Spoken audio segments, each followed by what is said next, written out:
여러분, 우리 몸에서 가장 아름답고 섬세한 곳이 어떤 곳이라고 생각하십니까? 저는 눈이라고 생각합니다. 눈. 지금 여러분은 눈으로 저를 바라보고 있습니다. 그렇죠? 눈은 매우 정교하며 또 세밀합니다.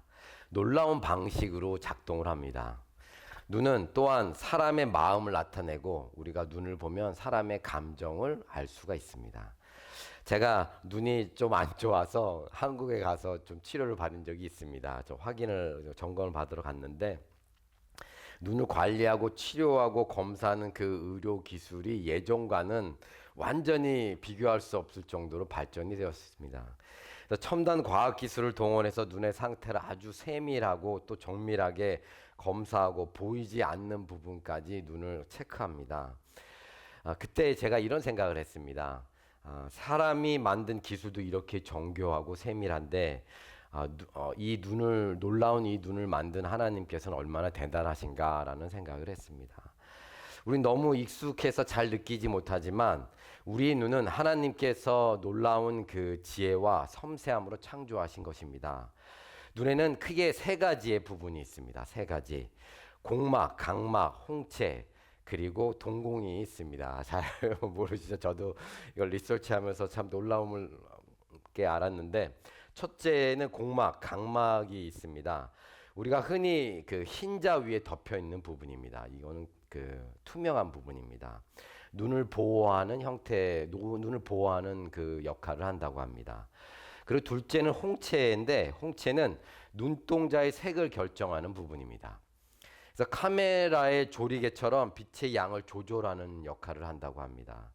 그런데 여러분 그거 알고 계십니까? 지문처럼 홍채는 모든 사람이 다릅니다. 같은 홍채를 가지고 있는 사람은 아무도 없습니다. 하나님께서 각 사람을 특별하게 창조하셨다는 뜻입니다. 그리고 마지막은 동공입니다. 동공은 눈의 가운데 있는 검은색 부분 있죠? 저는 그거를 아직까지 몰랐었는데 그 동공이 빛의 양하고 그 감정 상태를 나타낸다고 합니다. 그래서 크기가 작아졌다 커졌다 하죠. 근데 흥미로운 것은 동공은 실제 물체가 아닙니다. 동공은 그 비어있는 공간입니다. 그래서 이것이 검게 보이는 것은 사실 아무것도 그곳에 없기 때문입니다. 이처럼 우리의 눈은 놀랍고도 신비롭게 지음을 받았습니다. 다윗의 고백처럼 나를 지으심이 심히 기묘하십니다 라는 고백을 저희는 해야 합니다. 하나님께서 우리를 놀랍게 만드셨습니다. 우리의 눈을 바라볼 때마다 창조주 하나님의 놀라운 지혜와 섬세하심을 우리는 기억하셔야 합니다. 오늘 본문 8절에 이렇게 쓰였죠. 8절에 나를 눈동자같이 지키시고 주의 날개 그늘 아래에 감추사라고 쓰였습니다. 이것은 그 전 구절에 주의 기이한 사랑을 나타내소서라는 표현과 연관이 됩니다. 하나님께서 눈동자 같이 지키시는 것은 그분의 기이한 사랑이 있기 때문입니다. 여기서 성경에서 말하는 주의 눈동자라는 표현을 우리는 알아야 합니다. 주의 눈동자. 구약 원어에서 이 표현은 문자적으로 눈 속에 있는 작은 사람이라는 뜻입니다. 눈동자라는 주의 눈동자라는 표현은 그 눈 속에 있는 작은 사람. 그게 무슨 뜻일까요? 눈동자에 있는 작은 사람.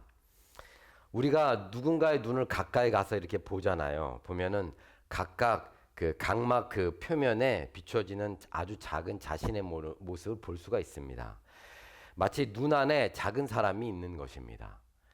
그래서 하나님께서 너를 내 눈동자 같이 지킨다라고 말씀하실 때는 하나님께서 우리에게 가까이 다가오셔서 또한 우리가 하나님께 다가가서 우리를 바라보시고 우리가 하나님을 바라봄으로써 우리를 자신의 눈동자 안에 둘 만큼 소중하게 보호하신다라는 뜻입니다. 주석가들은 이 눈동자라는 비유를 통해서 눈동자가 신체에서 가장 연약하고 보호받아야 할 부분인 것처럼 하나님의 백성도 극진히 보호받는 존재임을 설명하고 있다고 말하고 있습니다. 그래서 마치 하나님의 백성을 손상시키는 자는 하나님의 눈에 상처를 준 것과 같다고 경고하고 있습니다. 그만큼 하나님께서는 그 백성을 소중히 여기고 또 주의 깊게 보호한다라는 의미입니다. 놀랍죠? 이 표현은 하나님의 놀라운 돌봄, 관심, 보호의 극함을 표현한 것입니다. 눈동자처럼 지킨다. 아멘, 할렐루야. 하나님께서 그 백성을 너무도 소중하게 여기고 아끼신다는 얘기입니다. 그분들이 바로 여러분들입니다. 저희가 그런 보호를 받고 있습니다. 7절을 다시 읽겠습니다. 7절에 주께 피하는 자들은 그 일어나 치는 자들에게서 오른손으로 구원하시는 주여 주의 기이한 사랑을 나타내소서.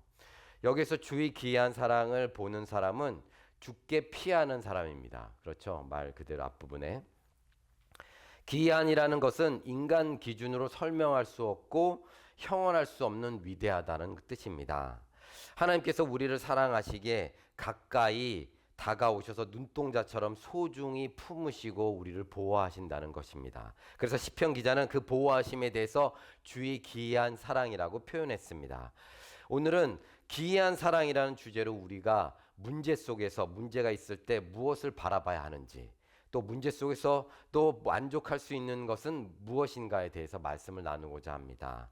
그 위대한 기이한 것이 출애굽기에 나옵니다. 출애굽기 34장 10절에 이렇게 쓰였습니다. 출애굽기 34장 10절에 제가 읽어드리겠습니다.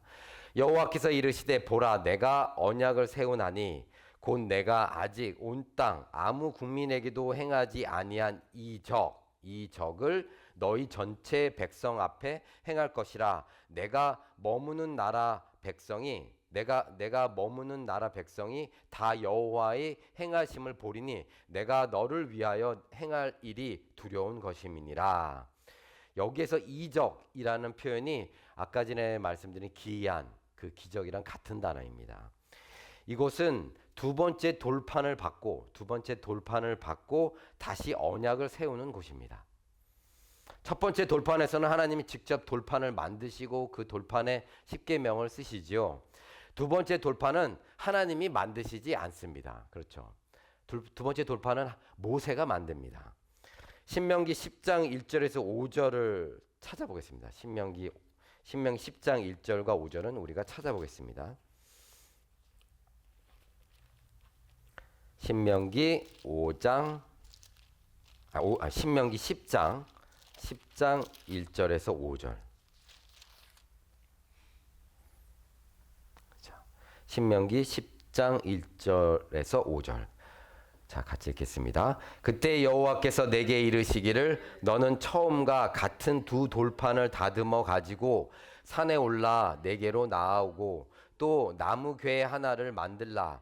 내가 깨트린 처음 판에 쓴 말을 내가 그 판에 쓰리니 너는 그것을 그 궤에 넣으라 하시기로 내가 그 조각목으로 궤를 만들고 처음 것과 같은 돌판 둘을 다듬어 손에 들고 산에 오르매 여호와께서 그 총의 날에 산 위 불 가운데에서 너에게 이르신 십계명을 처음과 같이 그 판에 쓰시고 그것을 내게 주시기로 내가 돌이켜 산에서 내려와서 여호와께서 내게 명령하신 대로 그 판을 내가 만든 궤에 넣었더니 지금까지 있느니라. 아멘.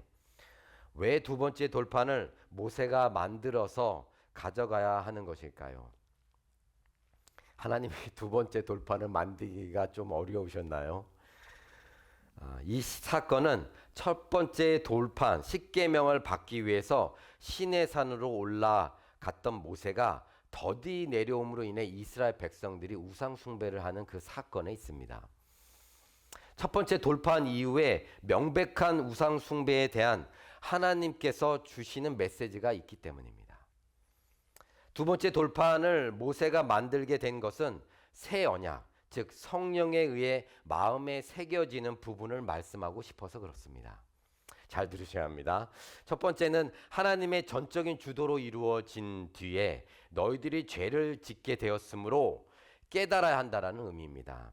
이제는 두 번째를 통해서 성도들에게 죄의 결과와 책임을 묻고 있는 것입니다. 그래서 모세는 스스로 돌판을 다시 만들게 됩니다. 이것은 하나님의 백성이 해야 하는 몫이 있다는 표현입니다. 그것이 믿음입니다. 그것이 신뢰함입니다. 그것이 신뢰의 믿음입니다. 두 번째 돌판을 만든 것은 우리의 몫인 믿음이 필요하다는 의미입니다. 하나님께서는 죄를 범했어도 하나님의 은혜로 다시 언약을 맺게 하는데 너희들에게 필요한 것이 있다라고 말씀합니다. 그것이 믿음. 이것을 더욱 확실하게 하겠습니다. 제가 두 번째 돌판을 주시면서 하나님의 영광을 모세에게 보이시죠. 제가 너무나 좋아하는 구절입니다. 출애굽기 34장에 그 구절이 나옵니다. 그 7절에 이렇게 쓰였습니다. 그러나 벌을 면제하지는 아니하고, 그러니까 이 사건이 지금 두 번째 돌판 뒤에 있는 사건입니다. 출애굽기 34장과 신명기 10장이 연결이 됩니다. 그래서 출애굽기 34장엔 주님의 영광이 나오는데 이렇게 쓰였습니다. 7절에 그러나 벌을 면제하지 아니하고 아버지의 악행을 자손 3, 4대까지 보응하리라. 여기가 중요합니다. 면제하지는 아니하고 보응하리라. 면제한다라는 표현은 to clean, 깨끗하게 한다는 표현입니다. 깨끗하게 한다. 근데 여기에 부정어가 붙어서 깨끗하게 하지 않는다. 처벌을 면제하지 아니한다라는 표현입니다. 그리고 다음 동사가 보응하다라는 표현이죠. 보응하다는 조사하고 방문해서 자세히 봐서 벌하겠다는 의미입니다. 대가를 치르겠다는 의미입니다. 자, 그러면 우리 현재의 죄를 어떻게 깨끗하게 할 수 있습니까? 우리의 죄를. 계속적으로 우리의 죄의 값을 어떻게 지불할 수 있습니까? 우리가 그 형벌을 받아야 한다는 것입니까? 그렇게 되면 우리에게는 구원이 없게 됩니다. 우리가 형벌을 그대로 받게 되면 우리는 구원이 없습니다. 두 번째 돌판을 통해서 앞으로 오시는 메시아 그리스도를 통해서 그것을 깨끗하게 하시겠다는 의도입니다. 예수 그리스도의 죽음으로 그 값을 지불하게 되는 것입니다. 오직 그것은 예수 그리스도의 보혈로 이루어집니다. 아멘. 히브리서 9장 22절을 이렇게 쓰였죠. 율법을 따라 거의 모든 물건이 피로써 정결하게 되나니 피 흘림이 없은즉 사함이 없느니라. 두 번째 돌판에는 피 흘림이 없죠. 그것을 나타내신 것입니다. 베드로전서 1장 18절에서 19절에 이렇게 말씀합니다. 대속함을 받은 것은 오직 흠없고 점없는 어린 양 같은 그리스도의 보배로운 피로 된 것이니라. 아멘. 그래서 두 번째 돌판을 받고 나서 모세는 할례를 말합니다. 할례. 그것이 신명기 10장입니다. 여호와께서 신명기 10장 15절에 이렇게 쓰였습니다. 15절하고 16절에 여호와께서 오직 내 조상들을 기뻐하시고 그들을 사랑하사 그들의 후손인 너희를 만민 중에서 택하셨음이 오늘과 같으니라. 그러므로 너희는 마음의 할례를 행하고 다시는 목을 곧게 하지 말라.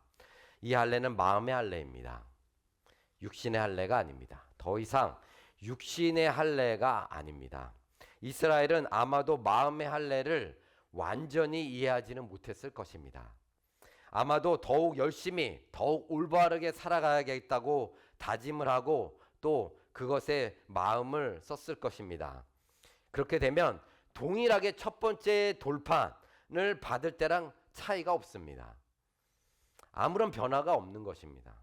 그러나 예수 그리스도의 십자가는 다릅니다. 그것은 마음의 할례를 만들게 됩니다.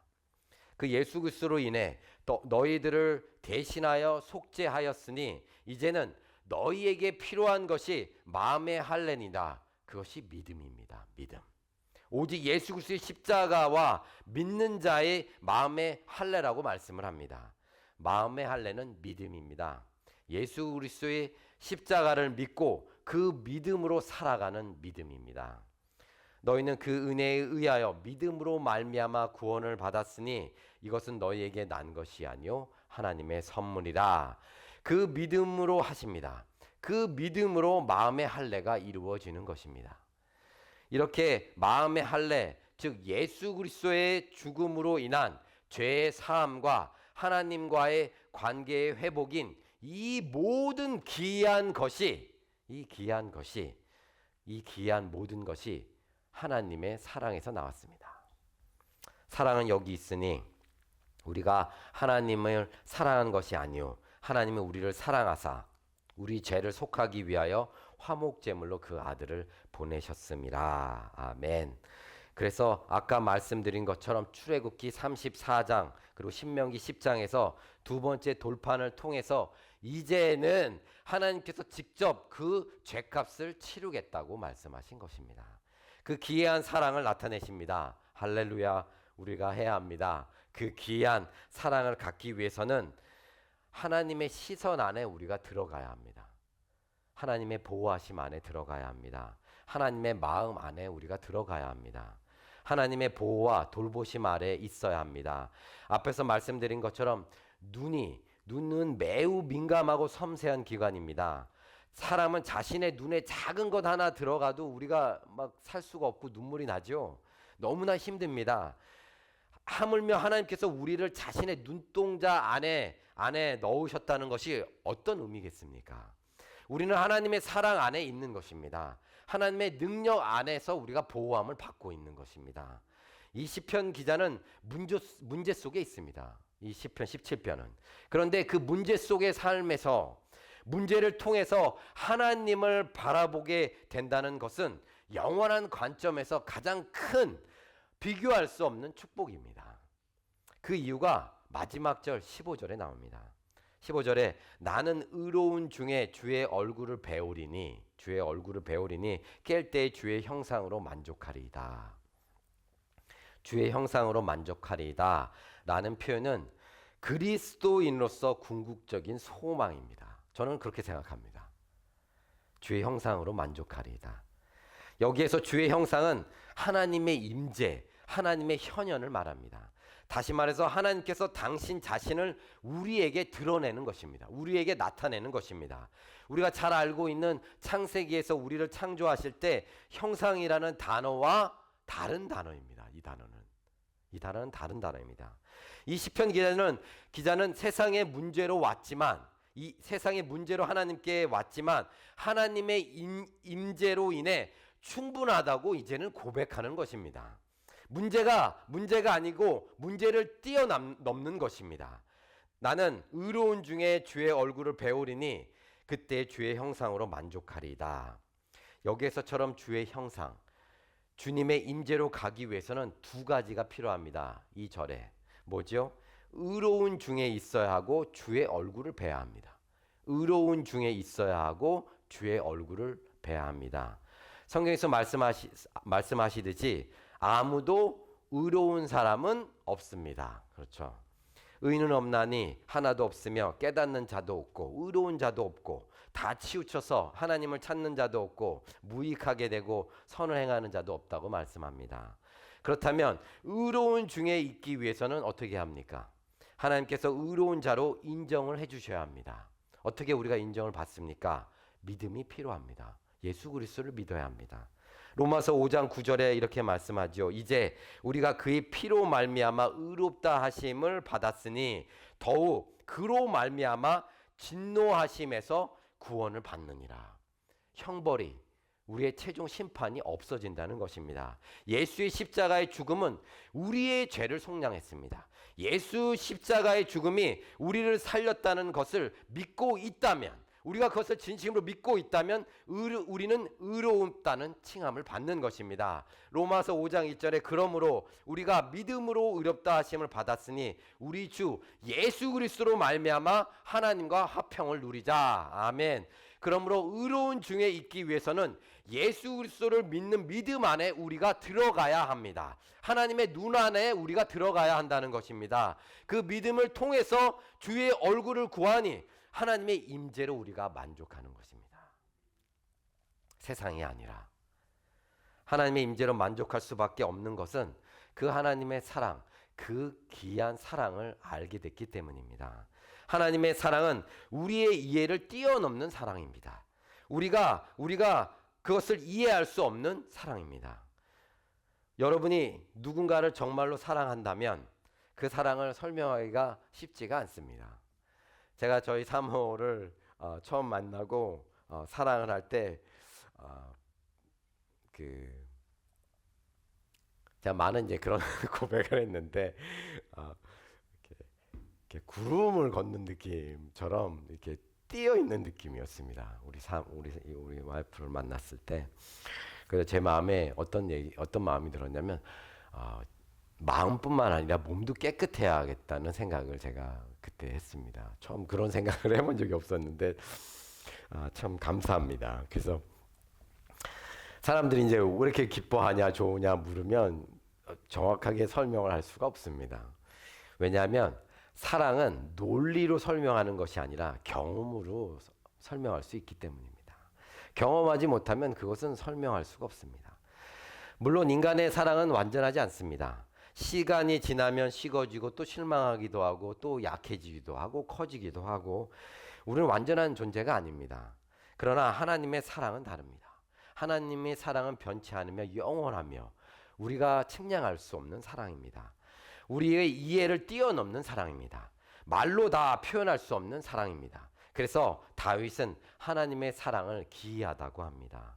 그리고 그 기이한 사랑을 경험한 사람은 하나님께서 자신의 눈동자처럼 하나님께서 자신의 눈동자 안에 우리를 넣어서 그렇게 소중히 여기시고 보호하신다는 사실을 알게 됩니다. 아멘. 그렇다면 하나님께서 우리를 이처럼 사랑하신다는 사실을 우리는 어떻게 확인할 수 있습니까? 다시 말씀드리면 뭐지요? 십자가입니다. 십자가.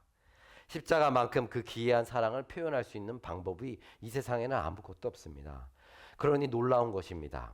하나님께서 말로만 그냥 사랑한다는 것이 아니라 독생자 예수 그리스도를 십자가에 내주심으로 우리를 향한 사랑을 분명하게 클리어하게 우리에게 보여주신 것입니다. 이런 사랑이 어디 있습니까? 십자가는 하나님께서 우리를 얼마나 소중히 여기시는지 얼마나 사랑하는지를 가장 분명하게 보여주시는 증거입니다. 증거. 우리의 불완전한 사랑을 온전하게 해줄 수 있는 것은 완전한 사랑, 주 예수 그리스도의 사랑입니다. 우리의 상황과 형편에 고려하지 않고 그래서 자로 재고 이렇게 하는 것이 아니라 판단하는 것이 아니라 우리가 아직 죄인 되었을 때 그 사랑을 나타내십니다. 그 기이한 사랑을 표현하는 것이 십자가의 사랑입니다. 그 십자가의 사랑이 있으니 하나님의 형상으로 우리가 만족할 수 있는 것입니다. 하나님의 임재를 우리는 사모해야 합니다. 그 임재에서 하나님의 얼굴을 보고 하나님의 임재에서 우리의 삶을 살아가야 합니다. 그런 축복이 여러분들에게 넘치기를 축원합니다. 아멘.